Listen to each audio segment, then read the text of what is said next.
Roughing It by Mark Twain. Chapter 49. An extract or two from the newspapers of the day will furnish a photograph that can need no embellishment. Fatal shooting affray. An affray occurred last evening in a billiard saloon on C Street between Deputy Marshal Jack Williams and William Brown, which resulted in the immediate death of the latter. There had been some difficulty between the parties for several months. An inquest was immediately held, and the following testimony adduced.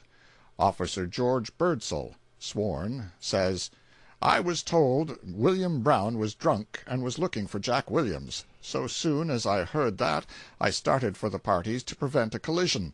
Went into the billiard saloon, saw Billy Brown running around, saying if anybody had anything against him to show cause. He was talking in a boisterous manner, and Officer Perry took him to the other end of the room to talk to him.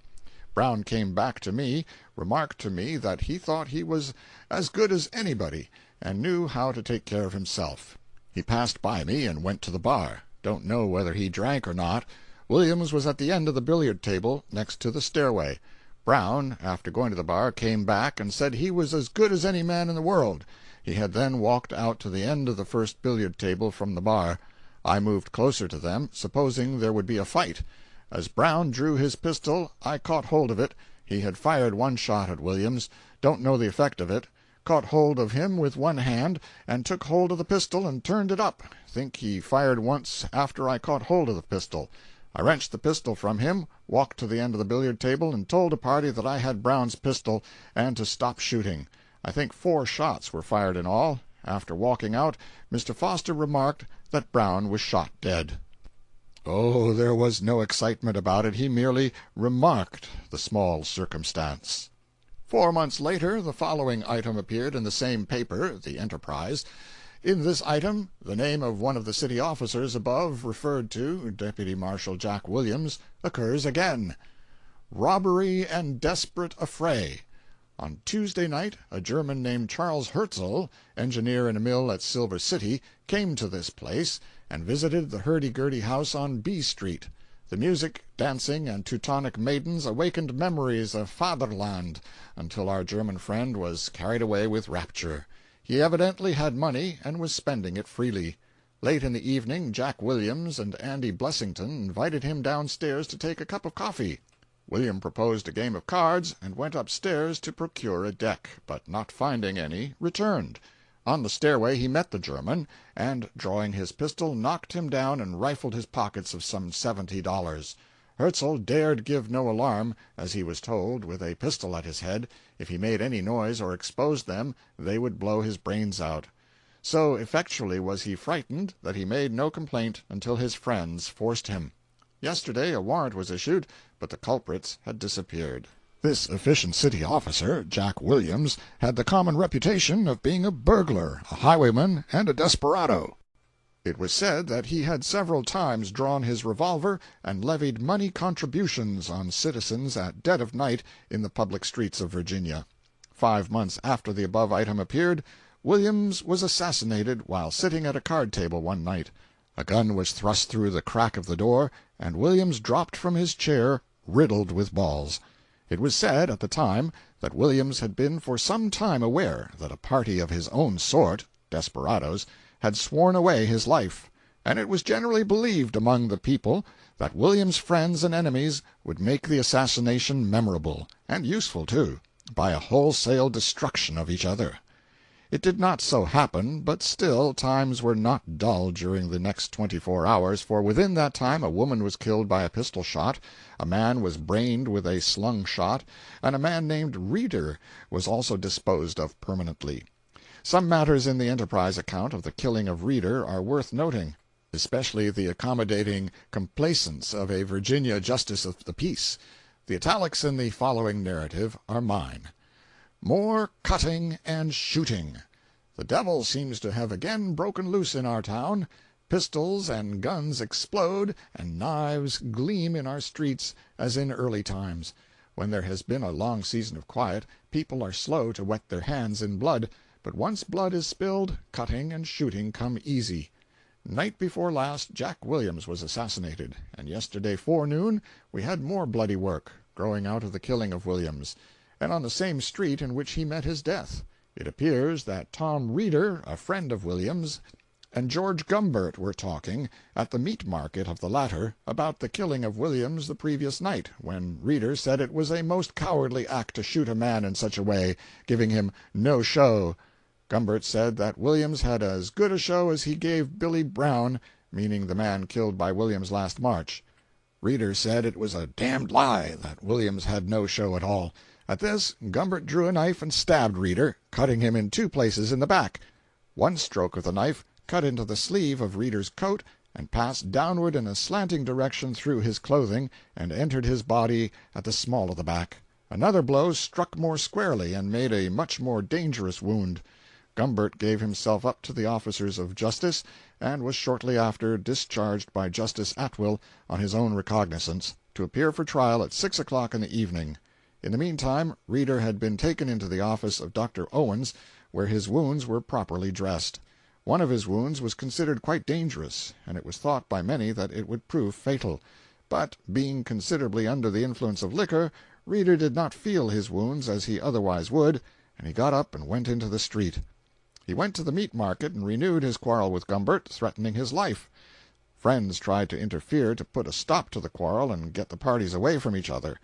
In the Fashion Saloon, Reeder made threats against the life of Gumbert, saying he would kill him, and it is said that he requested the officers not to arrest Gumbert, as he intended to kill him. After these threats, Gumbert went off and procured a double-barreled shotgun, loaded with buckshot or revolver balls, and went after Reeder.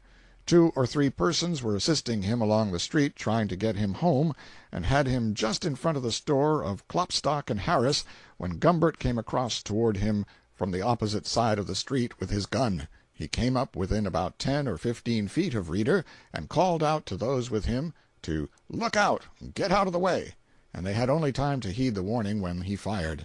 Reeder was at the time attempting to screen himself behind a large cask, which stood against the awning post of Klopstock and Harris's store, but some of the balls took effect in the lower part of his breast, and he reeled around forward and fell in front of the cask. Gumbert then raised his gun and fired the second barrel, which missed Reeder and entered the ground.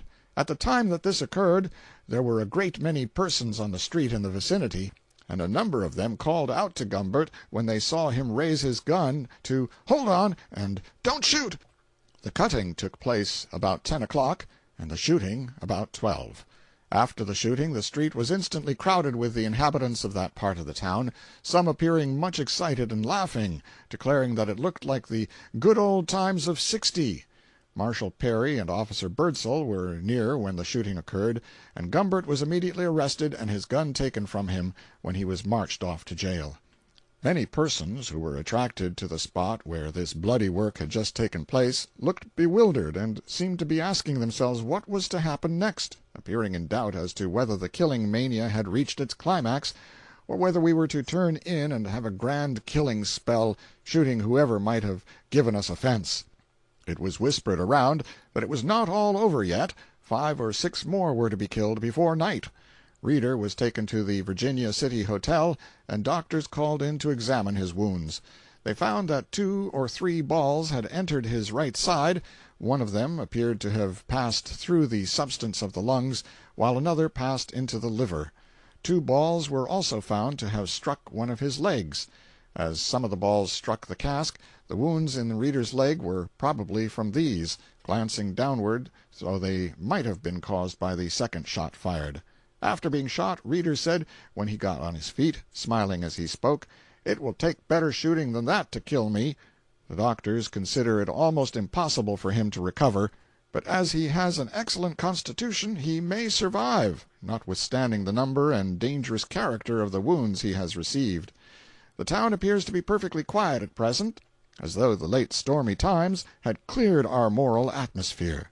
But who can tell in what quarter clouds are lowering or plots ripening? Reeder, or at least what was left of him, survived his wounds 2 days. Nothing was ever done with Gumbert. Trial by jury is the palladium of our liberties. I do not know what a palladium is, having never seen a palladium, but it is a good thing, no doubt, at any rate. Not less than 100 men have been murdered in Nevada. Perhaps I would be within bounds if I said 300. and as far as I can learn, only 2 persons have suffered the death penalty there.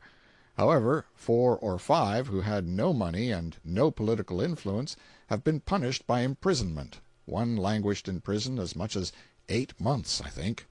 However, I do not desire to be extravagant. It may have been less.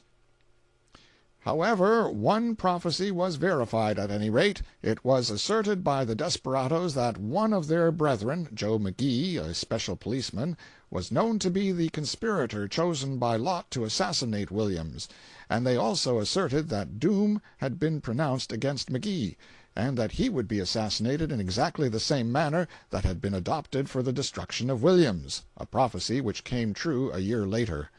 After 12 months of distress, for McGee saw a fancied assassin in every man that approached him, he made the last of many efforts to get out of the country unwatched. He went to Carson and sat down in a saloon to wait for the stage.